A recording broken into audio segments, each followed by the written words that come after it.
Us once again for another edition of Technocracy News as we follow events worldwide that are leading to a worldwide technocracy. And I'm joined by my friend Patrick Wood from technocracy.news stateside. And Pat, our first question and really our first story today is an article you wrote about following the Paris attacks, pushing for a technocracy closer to endgame. You cited a 20th century philosopher, Francis Schaeffer, pointing to three areas that he saw would develop into the future: hedonism, tyranny of the 51%, and technocratic dictatorship. Talk to us about these three areas and how the Paris terror attacks basically play into this game. Sure. You know, Francis Schaeffer never claimed to be a prophet or anything like that, but he was very astute at his analysis of world trends and world events. And this was his last conclusion at the end, towards the very end of his life, that this is where society was headed in a postmodern world. And this is exactly what we see happening. You know, we documented that the immigration policy that Europe has been following that led to the trouble that it's in has been fostered by none other than Peter Sutherland from Europe. He's born and came from Ireland, but Sutherland is a member of the Trilateral Commission. He's actually been the guy who is pushing immigration policy in Europe on behalf of the United Nations. And he has claimed very openly that in order for sustainable development to succeed, that Europe must turn itself into a multicultural society. Mm-hmm. And that's his rationale for allowing these immigrants to come up. Actually, they're calling them invaders now, coming up from the Mideast. But it's turning Europe into something that it was not before. It's happened very rapidly. And what's going on in Europe today with the terrorist attacks, for instance, in France, or there's lots of other fears right now that there'll be more attacks. What's happening here is that it's driving society into a mentality that they will accept anyone who can stop the madness. Just stop the madness, stop the destruction, stop the killing, stop the mayhem, and restore order. So we see far-right nationalist movements beginning to pop up again on the scene.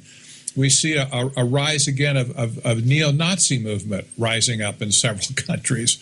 And basically what the people are clamoring for now is something like a security dictatorship that will just stop all this stuff. And this is the danger that's happening in Europe today.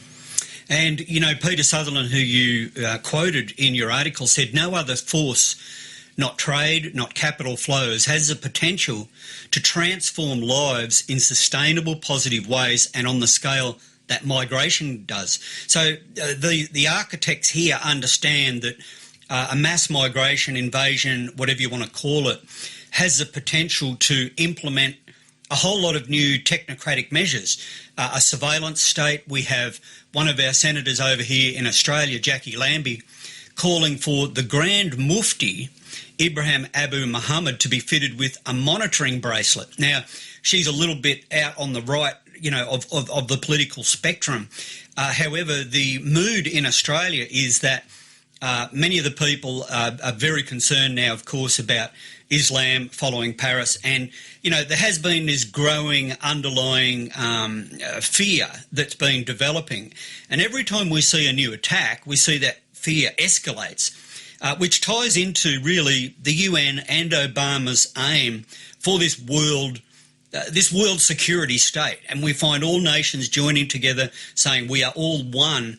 And it's not hard to see how further operations of terror will play right into this agenda of the police state. That's exactly right, and it's playing right into it. And people, well, you can't really blame people for wanting the madness to stop, but they don't understand that what they're asking for is just going to really bring more enslavement to them. Exactly, and a lot of the people that get involved in these nationalist resistance movements often are thinking they're doing the right thing to defend their country, but the tension on the ground, the strategy of tension on the ground, is exactly what the architects, the intelligence agencies want to further their powers.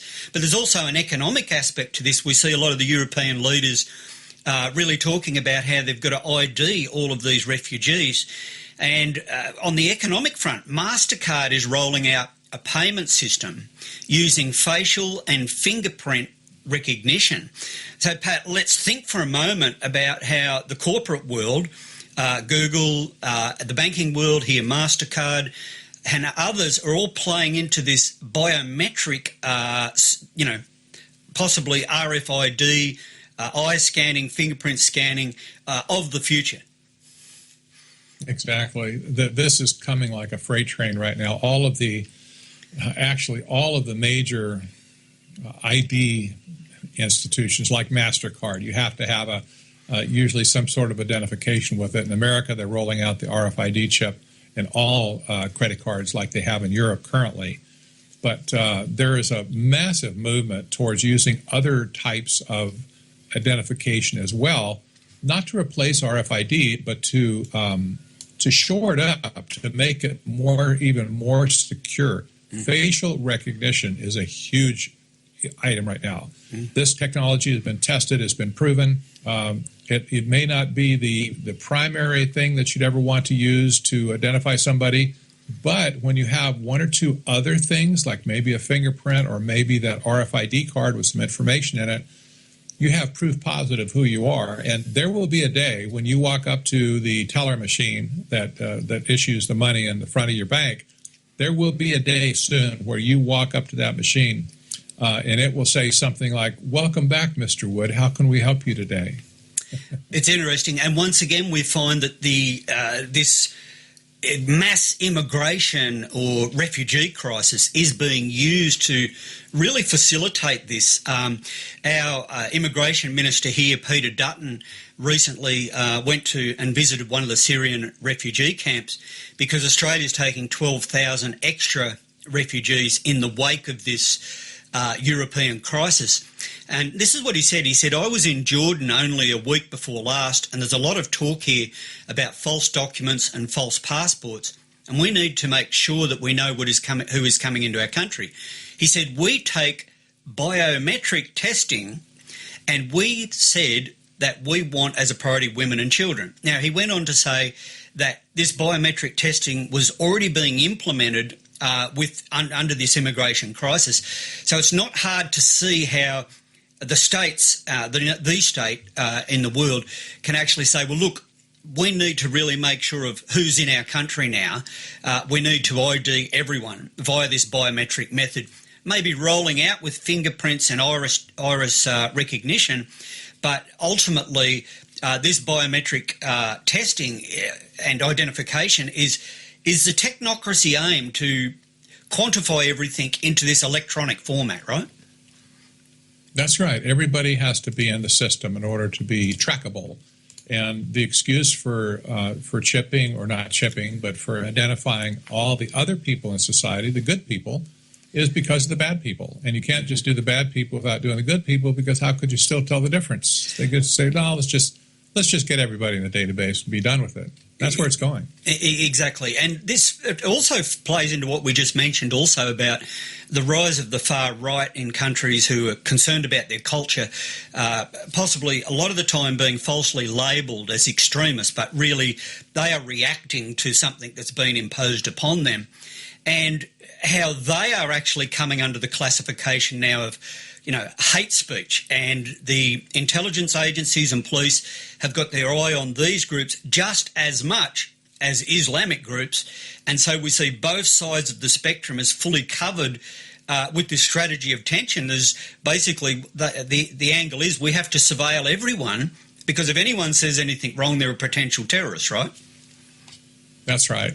And they're looking for all kinds of other things other than terrorists with this data collection scheme. I've documented this quite thoroughly in other articles, but the real goal is not necessarily to track the terrorists. Sure. The real goal is to track the individuals and the citizens in society. Absolutely. And if they wanted to track the terrorists, for instance, they would have closed our southern border long ago and had some kind of orderly passage through the border where you could identify everybody correctly and get pictures and fingerprints and stuff like that. But they're not doing that. They're not doing that at all. I think it's one of the reasons our previous Prime Minister got rolled in a coup here, because he did close the borders, and this is, of course, in opposition to the UN's plan. But let's move on to the Paris Climate Summit.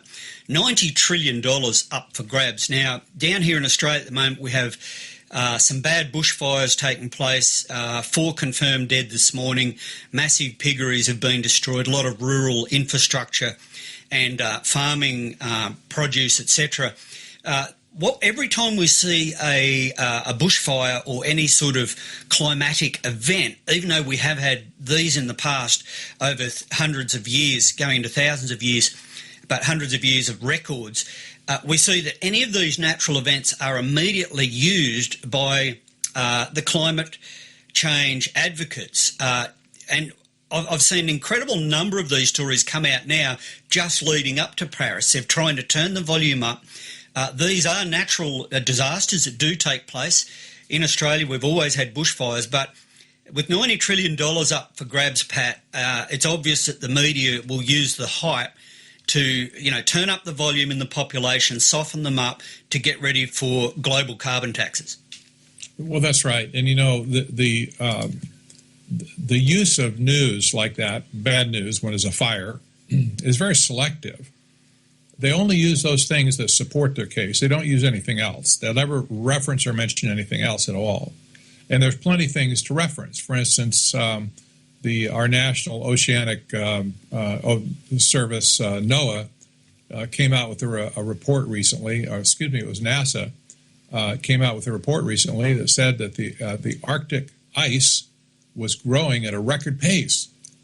Well, and they have pictures to prove it from space. And it's like, oh my gosh, how could somebody say that it's shrinking and it's melting? Yes. It's just absolutely ludicrous, but they won't touch that report with a 10-foot pole.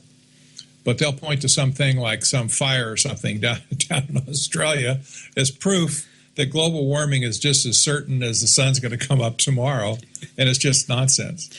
Leading up to these climate talks, I mean, China and India really are a bit of a blockage to this worldwide push. What are you reading China and India, their mindset going into this climate summit? Well, interestingly, that China has said it's dedicating its next 5-year economic development plan to sustainable development. They say they're going to lead the world. Now, it wouldn't be hard for them to lead anything because they're already such a dirty country. Pollution is such a problem in China that if they even cleaned it up 20%, everybody'd be hopping for joy over there. But this is the rhetoric that they come out. They want to be leaders of climate change mitigation throughout the world instead of the big polluter. But I'll tell you what, the real danger right now, the risk of the Paris summit blowing up, not literally, I shouldn't use that term, bad term. We don't talk about Paris conference blowing up because things are blowing up there, right?